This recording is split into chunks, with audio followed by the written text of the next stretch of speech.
So welcome to a new podcast that we're doing here on Seahawks Draft Blog. I'm Rob. Robbie is with us as well. He's going to be joining in on the podcast here today. And we're going to talk a little bit about what the Seahawks have done with the pass rush. That has been the main talking point, I think, for the whole of the offseason. There was a slight distraction with the Jamal Adams trade for understandable reasons, but mainly the focus has been on what the Seahawks are going to do to fix the pass rush, what they eventually did, and where they're at now. And it's clear that this was a priority coming in when you look at the kind of things that Pete Carroll and John Schneider were saying at the Combine. They were stating numerous times that the pass rush is the big thing this offseason. Pass rush is something we're really focused on, said Pete Carroll. John Schneider pointed out that defensively they were 26th in the NFL as an entire unit, and that they needed to improve the pass rush specifically to get a higher ranking for next year as well. And what they've actually done is, I think, a lot less than people were expecting. It's to go and essentially sign some cheaper players to supplement the D-line to make sure that they've got the depth there. And they've waited out Jadeveon Clowney from the very beginning of the new league year right until the start of training camp now. And it has meant that they've missed out on some players. So a lot of people know my view on this because I've been writing about it for the whole of the offseason, really. Robbie, what do you make of it? What are your thoughts on what the Seahawks have done? Yeah, I think they put all their eggs in one basket. I mean, honestly, they were waiting for the Clowney situation to come to fruition, and it just didn't happen. And I think they fully expected that they would sign Clowney. They did make a few moves, Irvin and Benson, grabbing those guys. I think were, like you said, they were depth moves. I, like a lot of people, are originally when the Jamal Adams trade came through, my first thought was, oh, he had 6 sacks, he can help pass rush. After a little bit of thought and process on that, the reality is that doesn't really fit our scheme and what Pete Carroll does. He doesn't really blitz safeties. So I'm a little nervous about it. I always thought like the backup would be Everson Griffen. I thought Griffen would be the guy that we would end up getting. And I'm not really pumped or sold on the Clay Matthews thing. He's a linebacker. He doesn't play D end. Yeah, he does rush the passer, but he's not, he doesn't fit our scheme as well. So I think they put all their eggs in the basket with the Clowney. If that still comes down the pipeline and they're able to do that, I think that's awesome. I just don't know how they can fit it in financially. I'm not a financial guru, so Rob, I lean on you for that kind of thing when you bring up the financial situations. But I just don't see how they can make it happen now. A couple of thoughts on the Clowney thing. I think that what ultimately they did is when they got to the Combine, and John Schneider talks about it all the time, doesn't he, that he's speaking to other teams. They have meetings with agents. I think this year they were saying it's a little harder because we were right at the start of when COVID-19 was really taking an impact on the NFL. Right. They couldn't quite have as many meetings. It was maybe a little harder, a little bit more rushed, especially also because the Combine takes place at nighttime again now. They've shifted it to a primetime event, so It's harder to have those meetings. But they were doing the rounds. They were collecting their information. And I think that what they discovered is what essentially happened in the end is that Clowney did not have the market that he was expecting. And They thought, we're going to come up with a package which will hopefully satisfy Jadeveon Clowney, but ultimately will be less than he's expecting. And once he's seen the market, once he's tested the water in free agency, he will see that the place to be is Seattle, because that's where he had a good year. We left on good terms with him, and he will come back to us. And they were going to recruit him that way.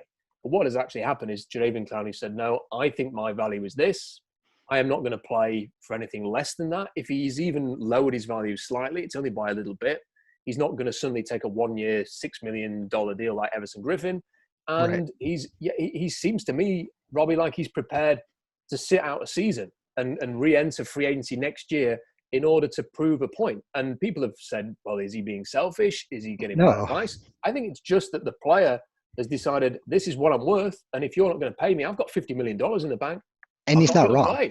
He's not wrong. He's not wrong on wanting him on morning. I mean, yeah, I know the sacks numbers don't see it, but you can go back and watch clips and highlights. And this guy is a game wrecker. And you can't expect him to, just because he doesn't have provide the sack numbers, not to want the same money a DN should get. And, Houston tried the same thing with him. They tried to franchise him as a linebacker. And he has 50 million sitting in the bank, but he probably doesn't feel he's getting the respect that he deserves. And if you look at some of the pass rushers who are being paid, I mean, you've got guys like D Ford earning $17 million a year. D Ford's a decent player, but, Jadeveon Clowney doesn't have the sack numbers. His pressure percentages is of a similar rate to an Aaron Donald, to a Joey Bosa. Chris Sims always says there's no statistic for this, but he F's plays up a lot. And that is essentially what Jadeveon Clowney does. He's going to, at best, probably be like a 9-10 sack guy, which is what he was at the end of his Houston career. You're not going to get a 15 sack season out of him, but you're going to get games like the San Francisco game and the Philadelphia playoff game where he just essentially took over on the defense and had a huge impact. And I think that the Seahawks have hoped and have waited and have felt that as time goes by, he may well come back to them, whilst also knowing that Everson Griffen's always there in the background, that he could be plan B or insurance policy if Clowney doesn't sign. And I got the sense that when Michael Silver tweeted out last week, his tweet was along the lines of, they've moved on from Jadeveon Clowney, but if Jadeveon Clowney comes back, then maybe they'll sign him, but they've kind of moved on and he wanted too much money and they offered him $15 million a year and he didn't say, but hey, they could be close to signing Everson Griffen and Clay Matthews now. But Jadeveon Clowney, it was like, look, it felt to me a lot like someone at the Seahawks has rung Michael Silver and has said, hey, just so you know, Jadeveon Clowney information, but just slip in there that Everson Griffen and Clay Matthews are on the radar. And It was a nudge to Clowney. And I think time's run out. Everson Griffen has got his own set of priorities, and Dallas have stepped up to the plate and have made him an offer that he says, I'm going to take. He likes that situation. And now plan B is gone. And you have to make a decision. Are you going to sign Clay Matthews, who is, for me, a player who's more of a situational rusher like Bruce Irvin, or are you going to finally step up to the plate and sign Jadeveon Clowney? You ain't going to do it for $6 million on a one-year deal. You're going to have to pay the guy. You can make it happen if it's a multi-year deal. Robbie, what I would say to you is, do the Seahawks have to do that now because they've been so aggressive with Jamal Adams? They've been aggressive paying Bobby Wagner and Russell Wilson. They've added a number of other players. If you're going to do all of that, they spent $60 million. They've traded up in drafts. If you're going to do all of that, how can you then scrimp and save on the defensive line? No, yeah, and let me just back up real fast. They did spend a lot on Jamal Adams, but I will say, and this is probably where you and I disagree a little bit, Rob. I know that they gave up a lot, but I also feel like with the way that this COVID-19 thing is working out and the way that the college football season is going to be played, if it's even played at all, I feel like John Snyder saw this in advance, and he's probably one of the GMs who's just like, okay, I'm going to give up a first and a third. And then really, and essentially in his mind, he's probably giving up only a first, because who knows what the draft's going to look like. The top maybe 5 guys are probably going to be who might be picked, but there's always guys like Joe Burrow or someone who comes out of nowhere and ups their stock during the college football season. So it's a lot to give up, but in my opinion, I felt like, man, Russell Wilson wanted superstars. Here's your superstar on the defensive side of the ball. They got him, right? They had to give up a lot to get it. At the same time, I feel like John Snyder may have not fleeced the Jets on it, because I do feel like the Jets may have gotten a little bit better at the deal. But you got a 24, 25-year-old stud who could be part of your team for a long time. Now, back to this. They do. They have to. I don't know what else they can do as far as Clowney goes. They're going to need to do something. If not, we're going to be sitting here talking about the same thing again next year. And the D-line, I mean, Clowney's not going to fall in our lap like he did last year, right? We're not going to trade for Ngakwe. We're not going to trade for someone else. We don't have the draft capital to even do so. So I think the only thing that makes sense is going out and getting Clowney on a multi-year deal. And you're going to have to run the risk of the injuries. Like, I don't know if that's the biggest thing on why they're not wanting to extend longer than 1 year. But now you got to pony up. You got to pay the guy, and I think it's totally worth doing. I mean, he's another beast on the D-line that you're going to need going forward. And I like your last article, Rob. I don't think we're a Super Bowl contender until we do something on the D-line. And it's tough to say, exactly what they're going to do. I mean, this whole offseason has been just mind-boggling for me. I didn't see any of this coming, and so it's hard for me to say, like, oh man, like this is what they're going to do. I'm not really sure. And I don't know how to make it work under the cap right now. I mean, that's where, again, I'm going to have to lean on you. So, like, why don't you tell people, like, to make this work on a multi-year deal? For the last I read, we have, like, what, 10 million in cap space or something? How do we make this deal work? Is it a low first-year cap hit and then a second-year over extreme, or what do you do there? So I think the only way that you can make this work is if you look at the structure of contracts like Frank Clark's deal in Kansas City, for example, DeMarcus Lawrence's in Dallas, Khalil Mack's in Chicago. They all had fairly limited first-year cap hits. I think Frank Clark's was as low as $6 million. Now, in order to get it that low in the first year, you then have to have a couple of years after that where you are paying a little bit more. Now, even with the possibility of the cap lowering to about $175 million, and we have to wait and see if it'll be that low. I mean, there's as good a chance as that it'll just be the same as it is this year. I mean, that's the sort of the worst case scenario. That's the lowest it can go. If it is about 175 million, the Seahawks are going to have about $30 million to play with. So they have got money. So if they needed to backload this a little bit, have a couple of years where if his cap hit, for example, was a little bit higher next year, and then in 2022 as well, and then they would have an out, or Clowney would have an out, then they can do that, and they could sign him this year for $6 million. But that would mean actually being willing to commit to him for 2 or 3 years at the kind of price that seemingly they weren't willing to do beforehand. And I think before free agency, there was a lot of the media saying he wants 23, he wants $24 million, and people were saying they're not going to be able to afford that, they're not going to pay that. If you're saying, look, you can get him for $17 million a year on average now, everybody would have snapped your hand off for that in March. Yeah. So Yeah, why are for you me, not it's doing just, that? it's kind of just go and do it. And if there's a player option there, so that maybe after the second year, if he wants to become a free agent, again, he can nullify the deal. If there has to be some bonuses there, so if he gets 12 sacks, he gets a decent chunk, or it guarantees a certain portion of his contract, then I think you have to do it. If you don't wait this long for Jadeveon Clowney and then miss out on the Everson Griffins and the Robert Quinns and the Dante Fowlers and the Calais Campbells and all of those guys, and then say, oh, you know what, I did. And this is the point for Jamal. The Jamal Adams trade for me, I would have loved that. I would have celebrated that trade, even at the cost, if they'd have fixed the defensive line first. If they'd have got that sorted in free agency, and this was the final piece of bringing a new great elite defense together, I think it would have been great. My issue is that you're putting the cart before the horse, because you've spent so much resource. You've got $25 million in your linebackers, Wagner and Wright, this year. You've got a first-round pick at linebacker. You traded up for a linebacker in round 3 last year. You've spent 2 firsts and a third on a safety and sent a veteran to the Jets. You've traded for Quandre Diggs. You spent a second-round pick on Marquise Blair. That's a lot at those 2 positions to have them not be protected by your front 4. Yes, Jamal Adams is a fantastic player. Yes, Wagner, Wright, and Brooks are going to be good players, hopefully with Brooks. But if your defensive line is not creating any pressure, if it's not creating opportunities for them, it's not keeping your linebackers clean, if it's not keeping Jamal Adams clean when he comes up and plays in the box, then it kind of undermines everything that you're doing. So you get Jadeveon Clowney in that line. It isn't going to fix all of your problems, but it's better than not having Jadeveon Clowney on that line. That's the point. No, absolutely. I think if you would have got Clowney from the beginning and then picked up Urban and Benson and then got Adams, you're talking about a different story, right? I think you're feeling a little bit better about it. So yeah, I agree with that. I just, are they going to actually go and do this is the question that I'm thinking now. I mean, the dynamic in the media has always been they're going to move on. They're going to move on, or they have moved on. You see that from the people who generally break news on the Seahawks, which are your Mike Garafolos, Tom Pelissero, people like that have kind of said that they've moved on, or they've kind of touched on that. There are other reporters as well who have done that.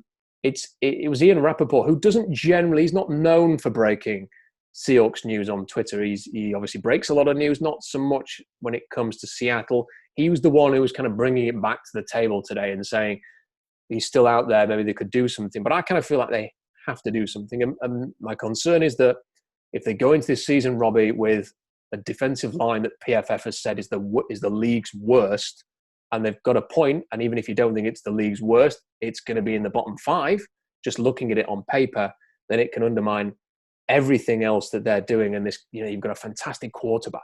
You have skill players. You've got great depth at safety and linebacker. But you've got to have a defensive line in the league these days. Look at what a great defensive line did for the Niners last year, and the Seahawks aren't going to recreate that without picking in the top 10 for the next 4 years. But if you have a really bad defensive line, it can cost you in a vital playoff game. I know, 100%. But you also have to wonder, I know I've read this quite a bit, people are talking about a scheme change or something, but I just don't see Pete Carroll changing, right? I mean, he's ran the same defense Base defense is just what they're going to run.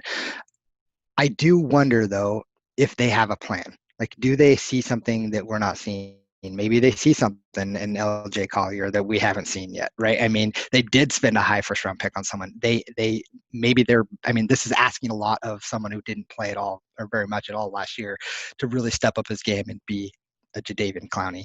But, you know, you look at their draft picks this year and you have to wonder, like, do they see something that we're not seeing? Like, what do you think about that? I mean, when they drafted LJ Collier, I was quite happy about it because, I liked LJ Collier at TCU.